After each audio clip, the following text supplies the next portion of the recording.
keluarga. Kemudian biasanya meningkat lagi sedikit, yang lebih besar ada di teman sekolah. Kemudian contoh lagi di klub ekstrakurikuler. Ataupun zaman sekarang komunitasnya udah beda kayak dulu. Kalau dulu mau komunitas itu harus ngerumpi, harus berkumpul, harus ada orangnya di situ. Kayak komunitas ibu-ibu arisan. Tahu nggak? Zaman sekarang arisan itu ada online, tahu nggak? Iya, ada arisan online. Dulu mah ya esensi dari arisan itu ngeliwatnya, ngobrolnya. Sekarang mah bukan. Sekarang yang penting kata orang mah duitnya aja, yang penting mah ada lah itu. Nanti saya dapat kocokan undian arisan. Ya, sekarang udah beda. Ada komunitas online. Ya, dan sekarang yang paling rawan ada buruknya itu ya, komunitas yang cenderung buruk itu adanya di mana? Adanya di online. Karena online ini bebas, free ya. Nggak kelihatan, nggak melihat orangnya secara langsung. Oh, kelihatannya mah baik ya ini teh komunitas teh, chatnya juga bagus, speknya udah masuk, ini itu kemana-mana. Itulah komunitas online. Next. Nah, ini benar atau tidak? Siapakah yang sering kamu jadikan tempat curhat? Ya, 5,1% ayah. Kenapa 5,1%? Dalam curhat si ayahnya jadi ngomel. Benar apa benar? Benar apa benar? Nah ya, ini 5,1% ayah, 5,4% kakak adik. Kenapa? Karena kakak adik masuk comel. Kalau aku cerita ke si Acel, nanti si Acel bilang kamu nih papi. Nah, cuma 5,4%. Kemudian nggak ada yang dicurhatin, aku mah pendam sendiri. Ada 5,7%. Yang lumayan, yang agak lumayan ibu yang 32,2%. Oke lah ya, ibu emang ibu teh bagel gitu ya, meskipun kadang mungkin ya agak nyerocos juga di akhirnya kalau jelek, tapi nggak senyerocos ayah biasanya. Makanya ibu agak besar ya. Nah, terakhir teman atau sahabat memakan porsi paling besar, yaitu 47,1%. Benar apa tidak? Benar. Perlu dilakukan survei di Kanaan ini. Ini udah menggambarkan kalian atau belum? Sudah. Coba. Siapa di sini yang curhatin ke ayah, ada nggak? Oh, Jenny. Berarti Jenny hubungan dengan ayahnya dekat. Kemudian ada yang curhatin sama adik kakak? Oh, oke. Felix, Naomi, oke. Sama ibu? Sama ibu juga ada. Tapi yang paling banyak berarti teman dan sahabat. Ada lagi? Yang mungkin bukan dari ini, curhatnya ke siapa? Curhatnya ke Tuhan karena aku rohaniawan. Ada? Oh, hal-hal curhat ke Tuhan. Curiga ya saya mah ya. Nah, terus di sini juga ada ya, warnanya abu-abu ini ya, presentasenya kepotong nggak tahu berapa. Itu guru, saudara, pembantu ataupun sopir. Ada loh orang yang sampai ke orang tua curhatnya. Oke, jadi ini benar ya, surveinya berarti ini benar. Oke, next. Mengapa komunitas sangat berperan dalam kehidupan? Jawabannya sangat simpel, karena kita banyak spend waktu dengan komunitas. Apa yang bisa dibilang itu benar. Waktu kita sehari-hari pasti banyaknya dihabisin oleh komunitas. Baik komunitas keluarga, komunitas belajar, komunitas luar. Itu mah udah jelas, udah pasti lah, nggak mungkin nggak. Benar nggak? So, emang banyakkan waktu dengan teman-teman komunitas atau banyakkan waktu sendiri? Sendiri. Di kamar gitu? Sama mama papa berapa jam setelah pulang dari sekolah? Di kamarnya berapa jam? Belum di sekolah tambahin. Intinya ketika kalian pulang itu udah masuk komunitas keluarga. Meskipun nggak ngobrol, ya artinya sendiri itu berarti kan keluar, benar-benar di luar rumah sendiri doang. Nggak ada orang, itu berarti benar-benar keluar komunitas. Tapi udah jarang banget atau kita seperti itu. Kita ngopi aja butuh teman, kan? Komunitas memakan waktu. Kemudian identitas dan rasa memiliki. Nah, ini yang kadang memberikan peran krusial. Komunitas memberikan identitas kepada kita. Artinya apa? Di mana kamu di situ, komunitas kamu di situ, itu identitas kamu akan terbentuk. Apalagi SMP dan SMA, bentuk jati diri. Ya, lagi nyari jati diri. Siapa gue sebenarnya? Mau gue yang kayak gimana? Gue bisa. Gue tuh harus yang kayak gimana? Nah, itu dibentuknya SMP SMA. Dan komunitas itu memberikan kita rasa memiliki dan identitas sesungguhnya. So, kalau kalian masuk ke komunitas pemakai narkoba, kalian memiliki dong artinya, wah aku tuh tergabung di dalam komunitas keren, pemakai narkoba. Memberikan identitas tidak? Iya. Iya, pemakai narkoba identitasnya simple. Kamu ke gereja, ya, jadi aktivis gereja, berarti simpel dong. Identitas kamu adalah pelayan gereja.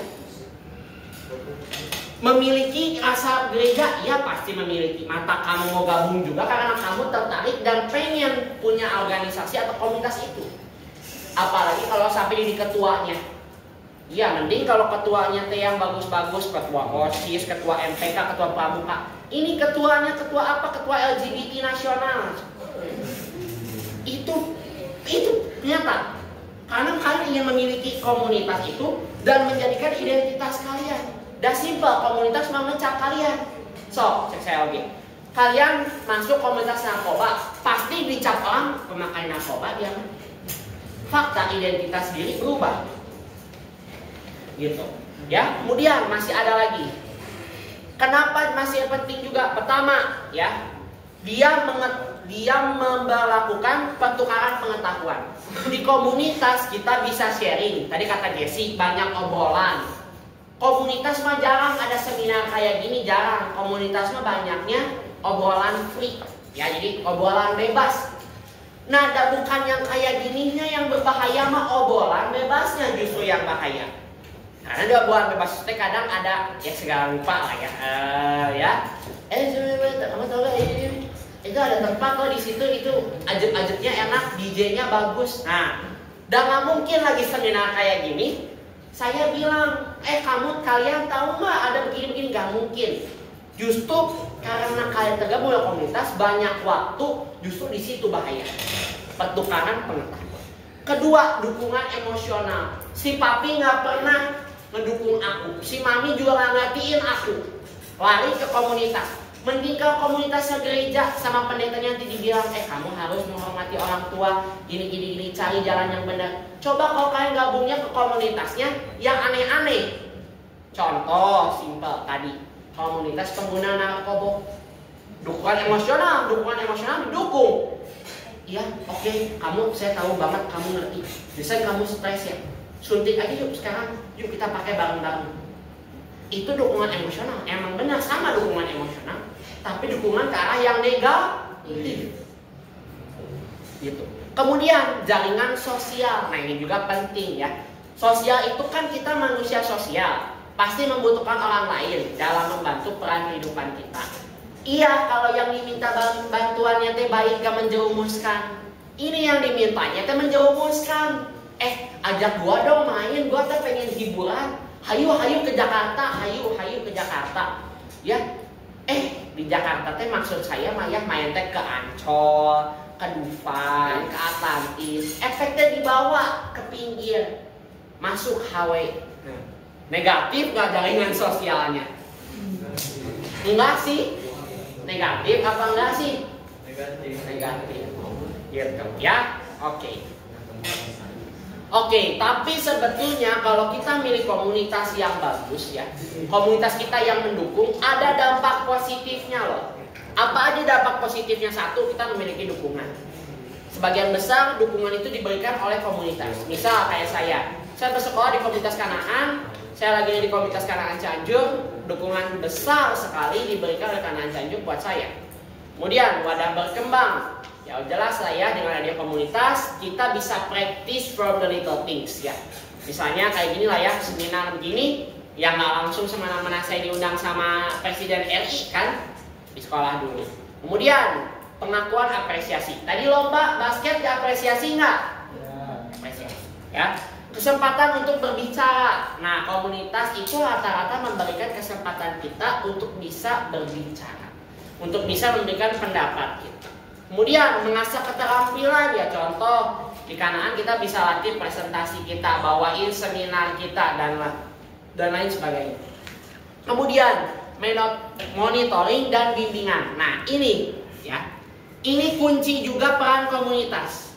Di komunitas basket contohnya, dibimbing nggak? Ada coachnya nggak? Siapa yang lagi ikut komunitas sekolah? Ada nggak? Wihara, anak muda, hal-hal ya. Nah, ada pembimbing nggak kamu di wihara? Meskipun komunitas pemuda, kamu ketuanya. Apa ada pembimbingnya nggak? Ya, saya juga pegang youth. Saya juga salah satu penggerak di youth gereja saya. Saya juga, tapi masih ada lagi pemimpin saya, mentor dan bimbingan. Coba kalau kalian tergabung dalam komunitas yang salah, simple aja, ya. Kalian awalnya, misal contoh nih ya, maaf soal itu saya. Para perokok itu sebetulnya awalnya pasti nggak bisa ngerokok. Nah kalau yang nggak jago pasti batuk. Diajarin sama orang teh, kamu teh celahnya teh begini. Lama-lama jadi bisa. Itu mentoring bukan? Bimbingan bukan? Saya tanya. Nah itu peran komunitas yang penting. Tapi kalau komunitasnya jelek, ya udah hancur. Diajarinnya yang semua yang nggak benar semua. So, sorry itu saya lagi, maaf ya, kalian udah besar, saya nggak perlu sensor. Ini ya, komunitas pekerja PSK. Ya, nggak ada PSK yang langsung berani. Saya punya pasien juga PSK ya, nggak ada pasien langsung berani melakukan. Itu tadi diajarin, ya, ada mentornya. Komunitas menentukan di mana kalian mau di-mentoring. Mentornya mau yang bagus, mau yang enggak. Bahkan udah bagus pun misal tergabung dalam komunitas A, bisa jadi ada mentoring yang jelek. Dan itu fakta sering terjadi. Ya, jadi kesimpulannya, ya, kalian simple, mau dibentuk oleh komunitas yang baik atau komunitas yang buruk? Mau yang mana? Yakin gak jawab kayak gitu sekarang? Jawab kayak gitu. So, miras, klub malam, segala rupa, itu semua hal yang menggoda, semua hal yang cenah mah enak. Yakin gak mau masuk ke komunitas yang kayak gitu? Yakin gak tergoda? Diragukan jawabannya ya. Itu mah gimana nanti ya. Sekarang yakin. Dan gak ada yang nyodorin, dan gak ada yang mentoring. Coba udah di depan mata Jason, ini enak, cobain. Mau hente. Kalau kuat iman mah enggak, tapi kalau gak kuat iman, kumahan ya? Cobain nggak? Lama-lama mah udah ya, cobain sedikit. Dari sedikit lama-lama menjadi bukit, lama-lama jadi pecandu, lama-lama jadi pemabuk. Awalnya mah coba-coba. Awalnya saya coba-coba kayak bakso boraksnya. Kayak penjual bakso boraks, apa kata dia? Awalnya saya coba-coba. Nah, lama-lama untung juga. Itu komunitas juga. Ya. Dan pertanyaannya, saya minta 2 orang laki-laki dan perempuan. Bagaimana jika kita masuk komunitas yang buruk? 1 orang perempuan, 1 orang laki-laki. So. Jason dan Nicola, wakil ketua dan ketua OSIS.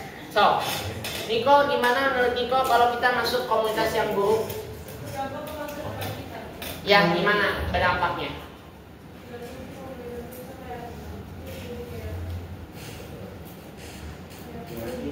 Merugikan. Oke, Jason, gimana kira-kira? Tentunya bakal berdampaknya bagi pribadi kita juga, karena kita kan mungkin sama komunitas itu menghabisi banyak waktu. Jadi mungkin kebiasaan buruknya kita juga bisa nyebut gitu. Berdampak pada rutinitas ya. Oke. Kalian udah tahu belum sih gimana cara membedakan komunitas yang baik dan komunitas yang buruk?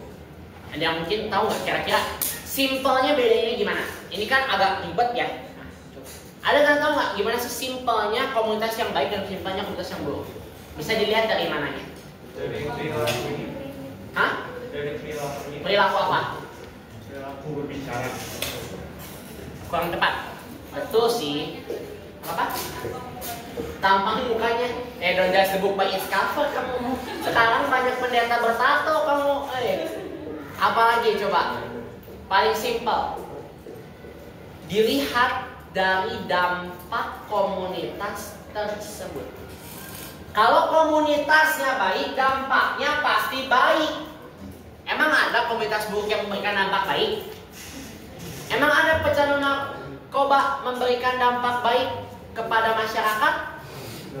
Oh, karena kita untungnya besar jual narkoba, kita mau bagi buat bangun sesuatu, buat bangun jalan depan rumah orang. Emang ada kayak gitu? Tidak. Ya. Jadi definisi komunitas yang buruk sendiri adalah komunitas yang tidak mendukung pertumbuhan pribadi. Itu yang pertama. Kedua, menyebar kebencian. Tiga, mendorong perilaku negatif. Jadi nggak selalu komunitas buruk itu cuman ini doang nih, cuma menyebarkan kebencian. Kadang juga ada mendorong perilaku negatif. Tapi yang namanya kebencian udah pasti negatif. Ciri-cirinya apa?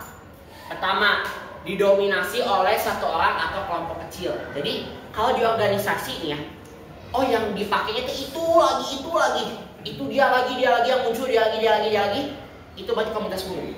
Kemudian adanya tekanan, dipaksa, kamu harus ikut hari ini.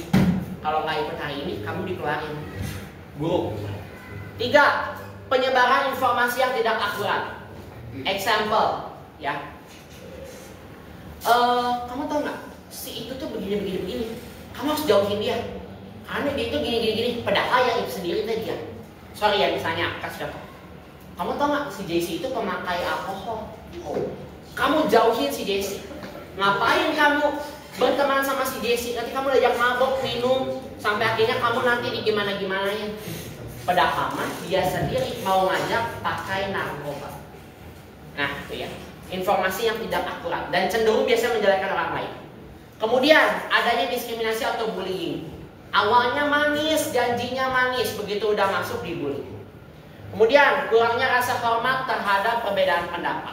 Jadi pas kita udah masuk, pendapat kita dicampakkan terus. Pak, menurut saya mending besok kita ada aktivitasnya ke masyarakat. Ngapain ke masyarakat? Gila lu, buang-buang duit. Buat apa? Mending buat kita party happy-happy. Itu contoh. Next, dampak mengikuti komunitas buruk. Ini udah gampang ya, sebenarnya tidak perlu lagi disampaikan, tapi nggak apa-apa. Buat kelas 10 mungkin yang agak susah. Pertama, kesehatan mental. Kalau kalian ikut komunitas buruk, percaya sama saya, ini pasti keganggu. Stres, kecemasan, depresi, penurunan harga diri, especially for women. Kalian itu harus stay holy. Nanti holy di sini dalam kutip apa? Nah, kalau saya harus jelasin ya. Holy di sini dalam bentuk apa? Kamu perlu ngerti. Harus stay holy sampai dengan nanti ada orang yang betul-betul sudah menjadi suami kalian. Karena once itu tersentuh, udah kayak lagunya Justin Bieber. Apa? Unholy. Oh salah ya, Sam Smith ya, pantes kok joke ke saya tidak nyambung gitu ya. Oke, lagunya Sam Smith, Unholy. Ya, penurunan harga diri kalian udah nggak ada lagi. Oh tapi zaman sekarang mah nggak seperti itu pak, nggak seperti itu udah skema modern. Iya modern, tapi tetap harga diri kalian berarti nol, zero days. Kemudian hubungan sosial. Emang kalau kalian tercebur kepada organisasi negatif, mami nggak akan marah? Nesa tercebur ke dalam pengguna narkoba, mami bakal kayak gimana sikapnya Nesa? Dicoret dari kakak mah? Ada kemungkinan dicoret dari kakak. Emang Sena kalau masuk organisasi negatif, mami nggak akan marah, papi nggak akan marah? Dicoret dari kakak mah? Kemungkinan besar. Ya, 3, akademik dan karir. Sorry to say ya, ini bahasanya agak parah ya. Hamil di luar nikah pada saat sekolah. Emang gak kepikiran? Emang akademik tidak akan menurun? Emang kalian mikir hamil itu kapan? Belum muntah ugernya, tipe MSI, semua muntah parah. Mengganggu akademik gak? Emang ibu melahirkan, hari ini melahirkan, besok bisa sekolah? Terus anaknya gimana? Mau dibawa ngoek-ngoek di dalam kelas. Menurun nggak prestasinya? Menurun. Dan nggak mungkin pergaulan yang buruk nggak menurunkan ini. Mustahil. Ya. Yang terakhir fisik. Udah jelas. Kalian masuk organisasi buruk, komunitas buruk, udah pasti fisik rusak. Nggak usah ke arah yang, maaf ya, free sex, narkoba. Kalian masuk ke organisasi yang memaksa saja. Contoh ya, organisasi yang maksa kalian aktivitas sampai malam. Terganggu nggak fisiknya? Penyakitan. Ya. So, dari 4 poin aja dampak komunitas buruk. Kira-kira ada yang bisa diambil positif thing-nya nggak? Sok ini mah, ada nggak? Atau saya mau tanya, ada yang bisa nggak memberikan 1 aja poin dampak positif ikut komunitas buruk? Saya kasih 100.000 deh, cash. So, cash. So, cash. Apa dampak positif? Ya, apa dampak positif kita mengikuti komunitas buruk? So, 100.000 cash. Asal konkret jawabannya. So, beneran. Nambah teman. Oke. Sebentar. Wait. Saya bahas. Nambah teman. Oke, saya tanya ke Bu Pur nih. Bu, kira-kira kalau nambah teman di komunitas buruk membawa dampak positif atau tidak, Bu? Temannya pasti yang buruk. Nah, temannya pasti yang buruk, ujung-ujungnya negatif. Salah. Pikir.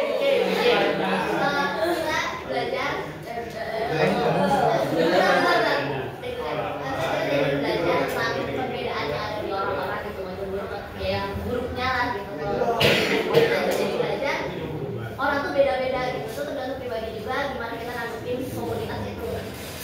Oke. Satu pertanyaan terakhir ya. Ini udah mendekat 1.000 nih.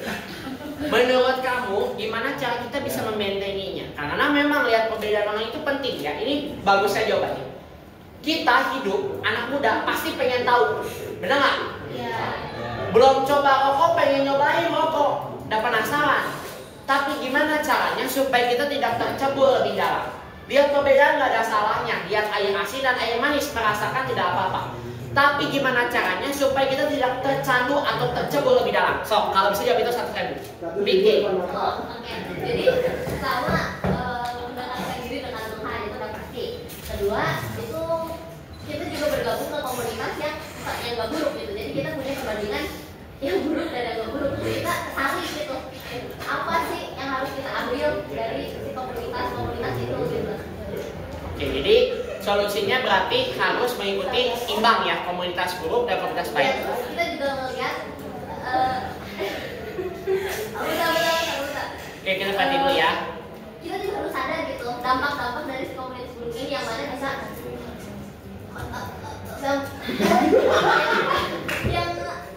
yang bisa merugikan kita gitu. Jadi kita emang juga harus sadar aja, kita harus belajar gitu. Mana sih yang baiknya gitu? Itu Buat kita ya. Iya. Oke, tepuk tangan dulu dong buat kita.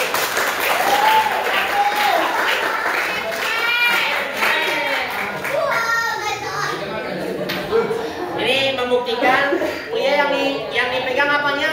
Perkataannya. Cash. Ini pertama kali seminar orang modal.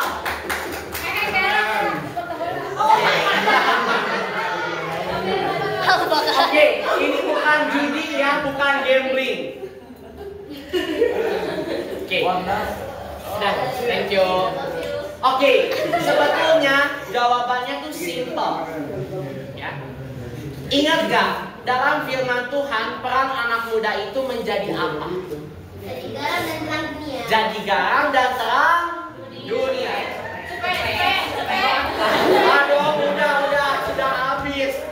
Ya, ini udah mau akhir tahun, ada THR nantinya ya.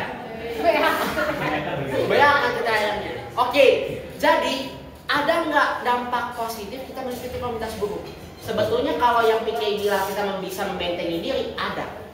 Jawabannya adalah yaitu tadi kita harus jadi garam dan terang.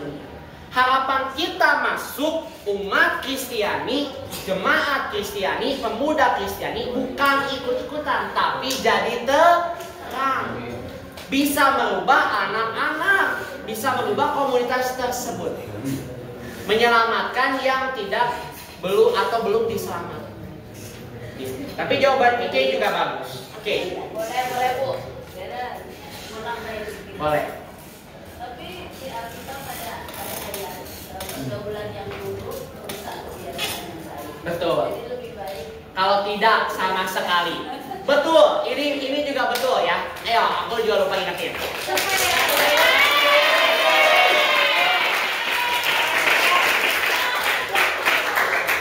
Betul. Maksudnya begini ya. Jangan abis ini semuanya pada masuk komunitas narkoba ya. Ini bisa disalahkan oleh kalangan Cianjur ya. Maksudnya begini, kalau udah kepalang kejebur, kepalang masuk nih ya, justru bukan harus kalian itu mengikuti ya. Maksudnya kalau udah kepalang kejebur nih, apa yang bisa kalian ambil nilai positifnya yang tadi? Tapi betul, kalau belum ya jangan menyentuh sama sekali, jangan mencoba sama sekali. Kenapa? Ya, kenapa saya bilang ada kejadian seperti ini? Soalnya sekarang ada banyak banget ya komunitas di HP kita ini nih yang cuma segede gini ya, itu bisa awalnya manis, awalnya mah kayak bagus, jujur nih ya, tapi lama-lama menyesatkan, lama-lama memperburuk diri. Oh, contoh judol judi online, awalnya manis kan, aman, secure, bebas dari polisi, depo minimal 20.000 aja. 20.000 sih awalnya, lama-lama 20 juta habis. Saya punya tetangga ya begitu, sampai orangnya akhirnya rumahnya disita. Awalnya menjanjikan, dah kelihatannya mah bager, udah orang yang mencari nafkah, cina bener, tapi ternyata hasilnya job. Makanya kalau belum jangan, tapi kalau sudah jawaban pikir. Oke, next. Jawaban PK, ayo ditanamkan jawaban PK, dicatat. Ini aku mau nyampein berikutnya tentang perbedaan dari persegi ya, persegi itu perspektif. Pertama dari tujuan. Organisasi buruk, oke? Organisasi buruk tujuannya pasti satu, berfokus pada kepentingan pribadi. Yang penting duit gua kaya sendiri. Contohnya seperti itu. Kemudian baik itu artinya kita mau berkembang bersama, ada simbiosis mutualisme yang terjadi dan berkontribusi positif pada masyarakat. Saya tanya, cek saya juga, emang ada pengguna narkoba ya, yang mau berkontribusi pada masyarakat? Ayo, udah gak ada. Kalau belum bertobat, malu loh soalnya. Ya, apalagi kalau penggunanya jenis suntik, luka udah di mana-mana.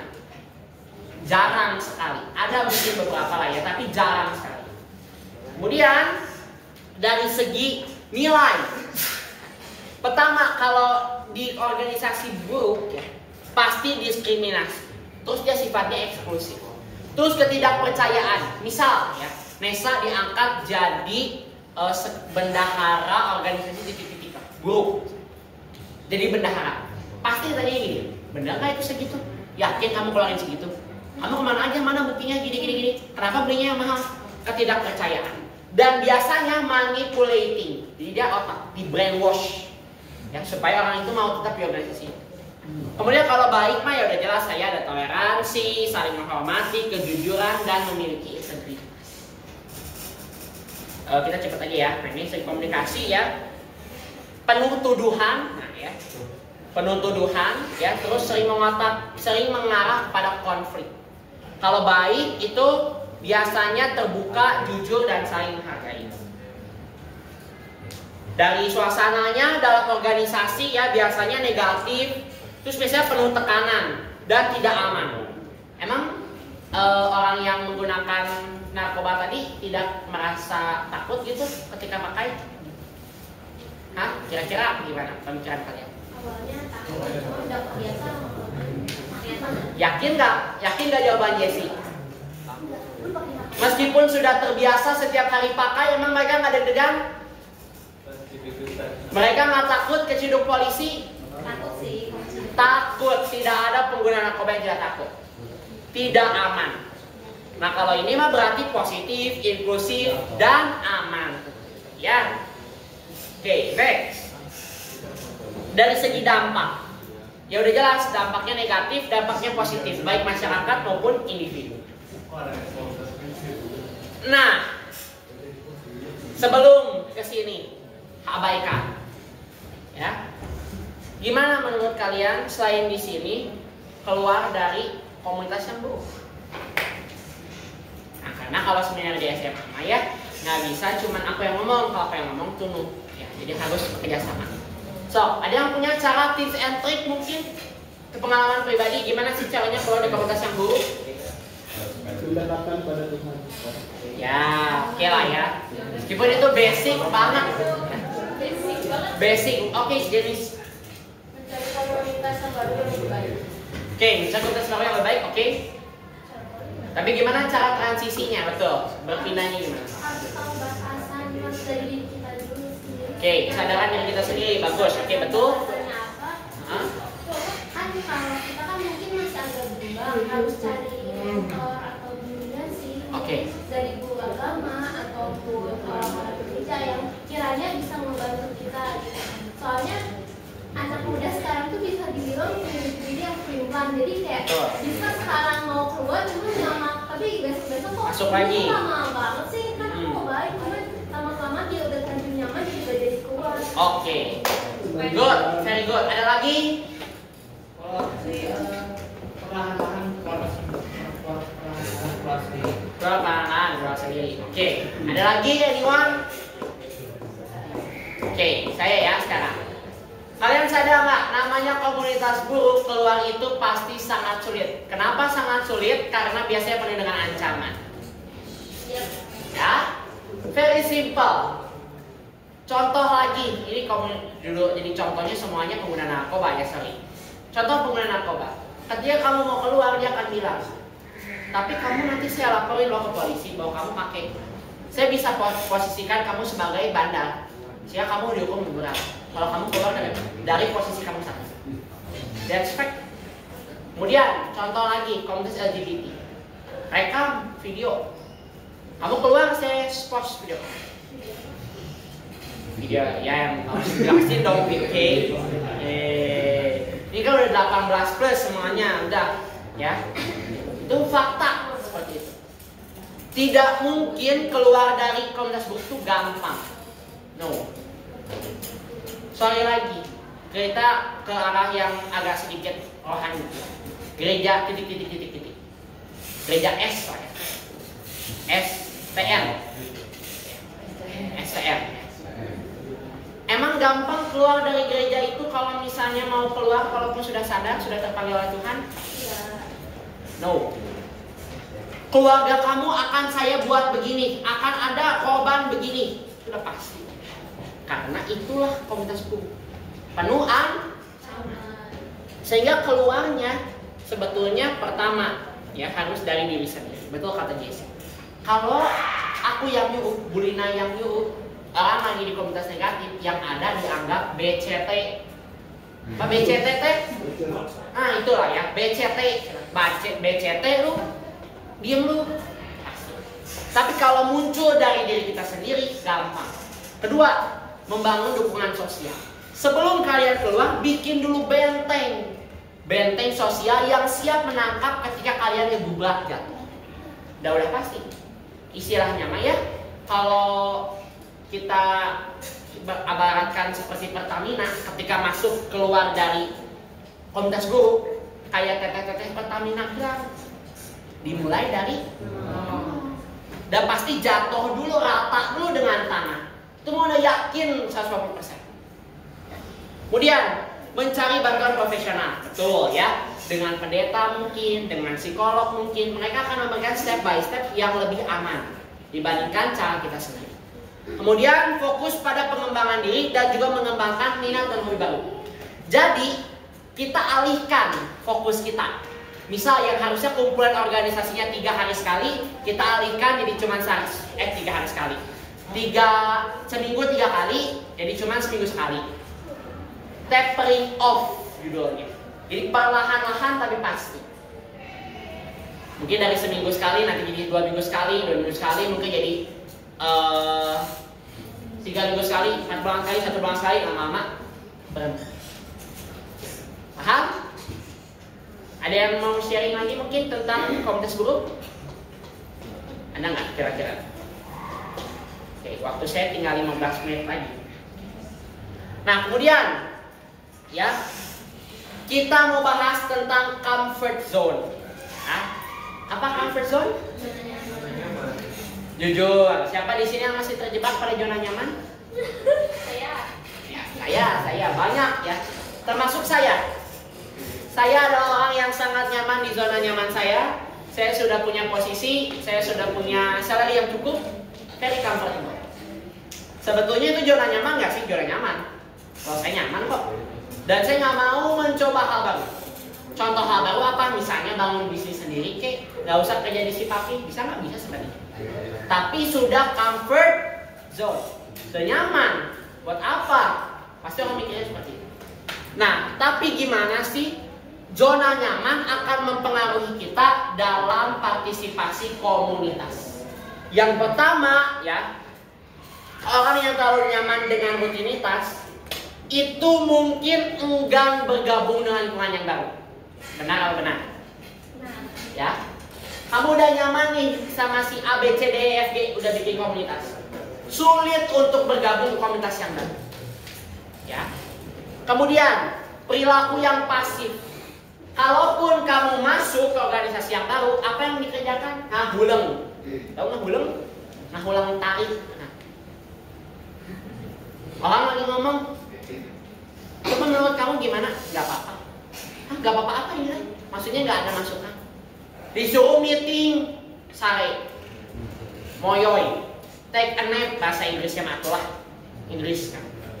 Ya, jadi nggak ada, perilakunya pasif. Kemudian hambatan dalam membangun hubungan. Orang yang cenderung dari zona nyaman menghambat orang untuk berkembang. Benar? Apa benar itu yang kan terjebak di zona nyaman? Benar. Kalau kamu udah di komunitas itu, nggak gabung komunitas baru, apa yang mau dikembangin? Udah berkembang di komunitas itu mah. Benar nggak? Iya. Memang seperti itu.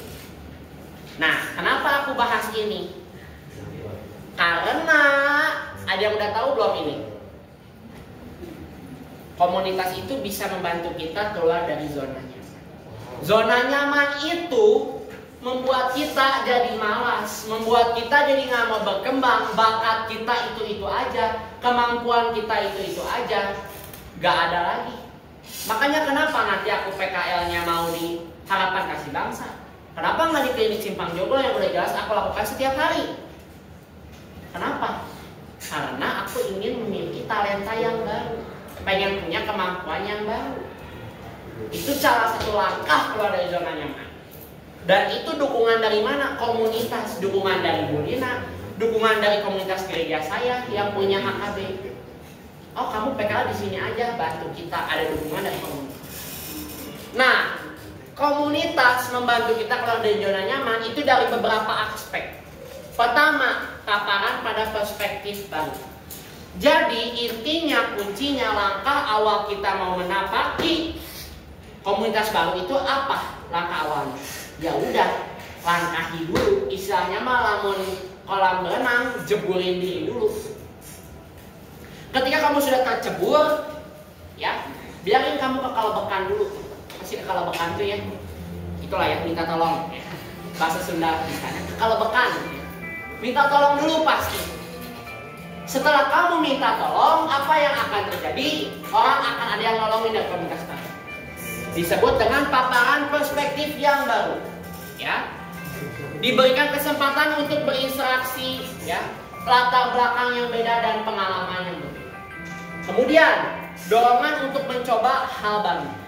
Dengan komunitas yang baru, pasti dong. Misal, saya kasih contoh, PK misalnya, PK kan komunitas gambar. Tiba-tiba PK mau ikut komunitas paduan suara gereja. Nah, memberikan pengalaman berbeda nggak? Tapi misal awal-awal kamu masuk ke kur gereja, kelebekan dulu nggak? Susah dulu nggak? Iya. Struggling itu pasti. Karena kalau ada zona nyaman.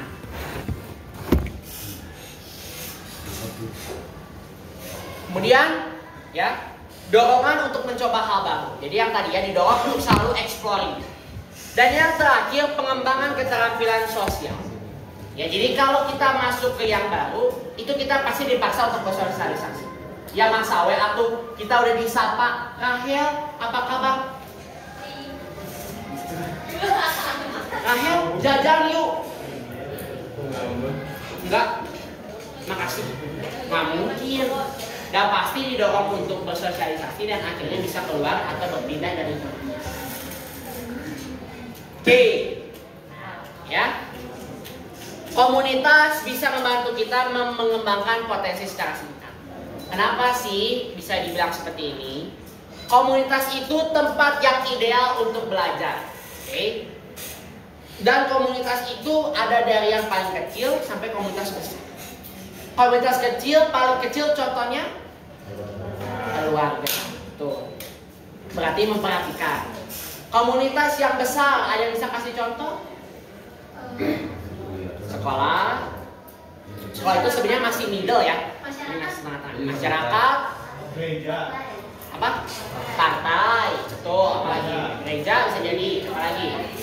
Hah? Apalagi? Kampus universitas bisa ya. Pekerjaan, networking dan lain sebagainya. Nih, ya. Saya mau tanya, kalau kalian disuruh presentasi, lebih milih di sekolah dulu atau milih langsung di misalnya apa ya? Di PTA misalnya. Di mana dulu? Oke. Kalian mungkin tanya, gimana sih tips ya? Ada beberapa yang tanya tips gimana bisa ngomong kayak aku gitu ya. Nggak pakai teks pun udah kebayang. Sorry ya guys, aku tuh dari 1 tahun, kelas 1 ya, udah nggak baceo itu teh. Depan suami si papi suka cerita kerja lebar. Kelas 3 SD udah ngemsi, ya sampai SMP dan sampai sekarang SMP. Jadi awalnya di mana dulu? Keluarga.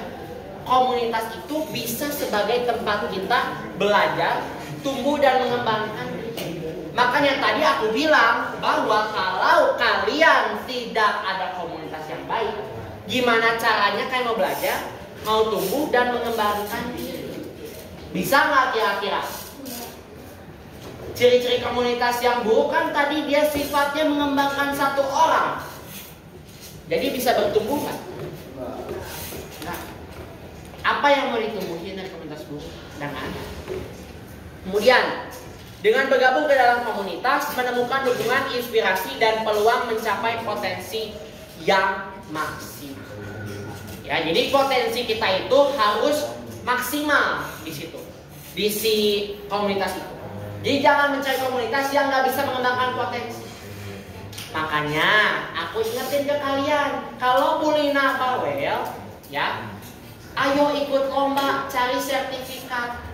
Itu bukan untuk kepentingan Ibu Lina. Karena kalau karena ini komunitas negatif, pasti Bu Lina yang berkembang. Belum Bu Lina udah dapat rekor muri, Guinness World Record. Kalau memang Bu Lina yang mau dikembangkan. Tapi tidak, komunitas yang baik, di sini komunitas yang baik. Siapa yang dikembangkan? Semuanya. Bahkan sampai mungkin orang-orang yang kalian lihat, kenapa si A bisa ngajar di SD? Kenapa si B bisa begini ya? Itu setiap orang berhak untuk berkembang. Paham? Oke. Yuk kita masuk ke diskusi. Silakan masuk ke Mentimeter. Kita masuk diskusi sebentar. Ya, teleponnya. Lagi dikumpul. Boleh nggak Bu? Pagi ini sama petugasnya aja dibantuin dong. Ibu, jadi bantuin menjadi ibu, bantuin ya. Ibu. Yuk kita masuk ke Mentimeter. Ada bagian seru yaitu pertanyaan anonim ya. Kita akan sama-sama menanyakan sesuatu yang anonim, saya akan bantu jawab. Tapi tolong pertanyaannya berhubungan ya. Ibu dikasih HP. Kirain Jessi. Ibu dikasih HP. Aku Vanessa. Bentar, sabar. Sabar sayang.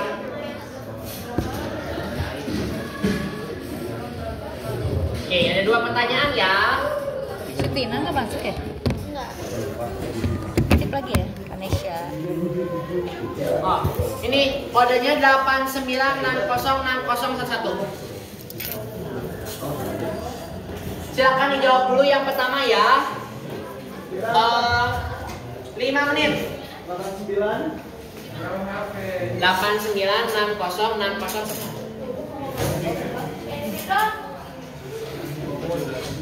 Wow. Yo, dijawab yuk. 5 menit. Ini jawabannya, jawaban menurut kalian ya, komunitas kalian. Silakan.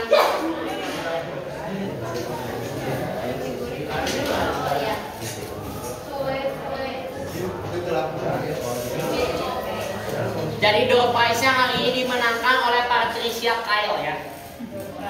Door prize. 89606011. Apa? Ya tahu kok nggak bisa.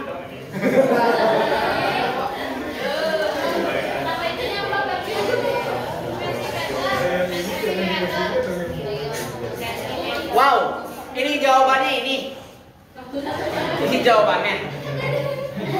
Wow. Harus ada saya ya supaya bisa mendukung anggotanya berkembang. Kalau pas setelahnya Ya udah pencet join aja. Pencet itu kodenya tulis terus join. Ayo segera. Langsung aja join. Ini tulis kodenya. 89606011.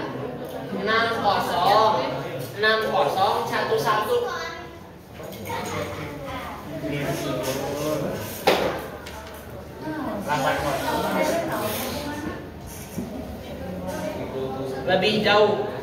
Ini aneh banget ini jawabannya. Lebih jauh. Nah ini bagus ya. Saling memotivasi, betul ya. Jadi komunitas yang baik itu harus ada ciri-ciri saling memotivasi. Ya jangan saling menjatuhkan. Kalau ada organisasi yang saling menjatuhkan, itu berarti organisasinya jelek. Menciptakan pengalaman. Ini jawaban siapa ini bagus ya. Menciptakan pelayanan. Pengalaman artinya ya kita organisasi tersebut pastinya mencapai suatu tujuannya itu dengan memberikan selalu opportunity. Jadi memberikan kesempatan untuk anggotanya melakukan hal yang sama. Oke. Banyak banget. Berdiskusi bersama itu juga betul ya. Jadi organisasi yang pendukung anggotanya berkembang pasti mengajak diskusi, bukan one man show. Artinya orang yang tunjukkannya cuma satu, orang yang ambil keputusannya cuma satu. Dia lagi, bosnya doang. Itu berarti jelek. Udah pasti jamin jelek. Positif betul, mendapatkan wawasan juga betul. Cari goal yang mau diraih oke, mendorong anggota mengatasi suatu masalah betul juga. Harus yang positif, saya memotivasi, saya mendukung, saya membantu sesama betul, oke. Apalagi ini baru berapa? Baru 20, ini baru 20.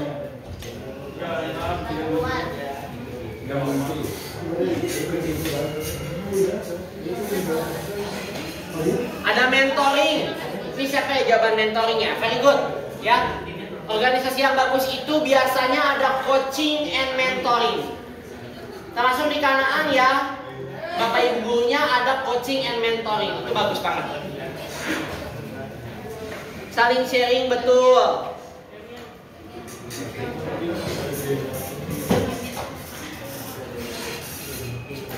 Acara yang bersama-sama atau gathering juga betul.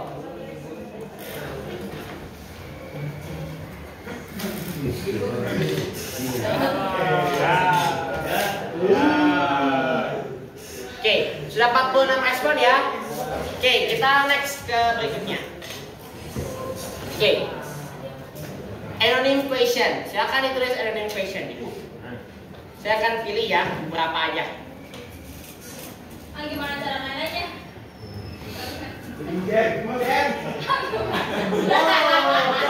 Wah, ini sulit dijawab ya. Tapi jujur saja pacar saya nol ya.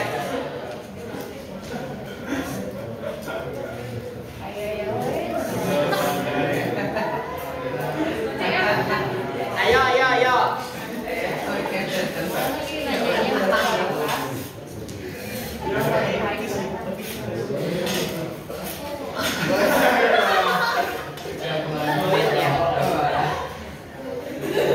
Oke, saya jawab ini ya. Cara keluar dari geng motor. Jangan siapapun bertanya.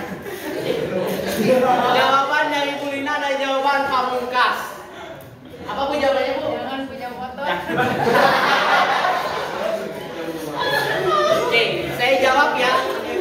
Pertama, kebanyakan orang ikut geng motor karena dia pengen kelihatan keren ya. So lower your ego ya. Jadi ego kalian turunin. Nggak usah kita kelihatan keren dari motor ya. Kemudian kedua ya, yang salah satu paling simpel ya, cari kegiatan lain. Itu udah paling simpel. Alihin waktu kalian naik motor itu ke aktivitas yang lain sehingga dia lama-lama hilang. Wow, banyak ya.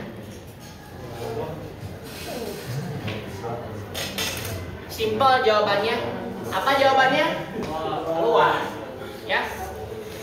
Emang sih teman kita itu harus didukung. Tapi once kalian sudah merasakan ada dampak very negatif, merugikan, bahkan mendiskriminasi kalian, just leave it, keluar, ya.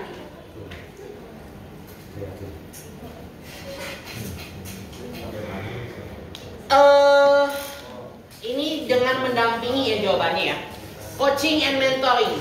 Jadi kalian itu harus jadi teman yang harus bisa coaching and mentoring. Artinya kalian harus bisa sharing ke mereka itu yang baik-baiknya, ya, mempengaruhi ke arah yang baik, gitu. Jadi harus jadi teman ngobrolnya mereka.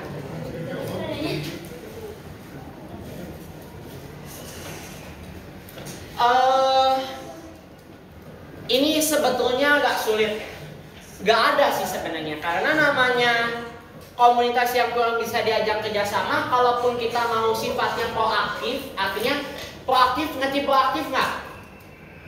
Jadi proaktif itu kita lebih agresif gitu ya. Misalnya belum ada tugas pun kita hari ini ngerjain apa yuk gini. Itu percuma kalau organisasi yang nggak bisa diajak kerjasama, nggak bisa. Pasti nantinya ya ganti komunitas jawabannya.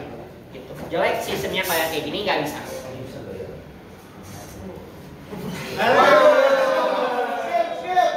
Wow.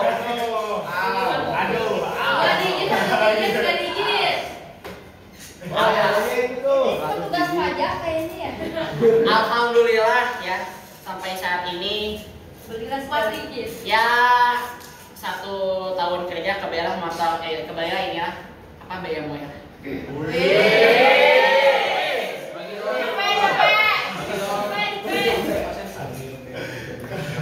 Ini udah ya. Oh nggak bisa. Bisa sih Bapak.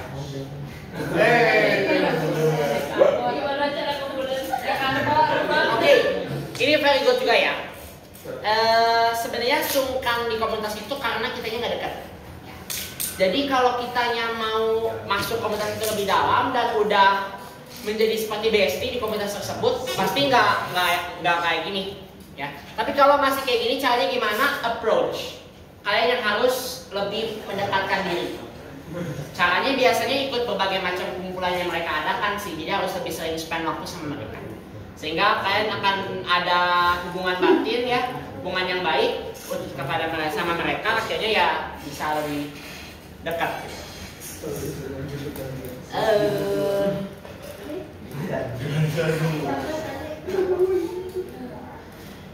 Cara keluar dari grup yang terlalu memaksa, tapering off. Paling gampang itu tapering off. Jadi kurangi kurangi aktivitas kalian di kelompok tersebut, semakin berkurang, lama-lama bisa. Nah, ini juga bagus nih. Cara jadi orang gak enakan gimana? Oke. Ini juga benar ya. Ini fakta banget. Gimana cara biar jadi orang yang gak enak? Biar jadi orang yang enakan ya berarti ya. Caranya adalah think yourself. Think yourself. Pikirkan dirimu sendiri. Simple. Orang lain belum tentu mikirin kalian. Buat apa kalian mikirin orang lain? Orang lain belum tentu mikirin kalian pada saat itu. Situasi kalian. Gimana kalian harus mikirin orang lain? Pikirin diri sendiri aja. Itu kuncinya.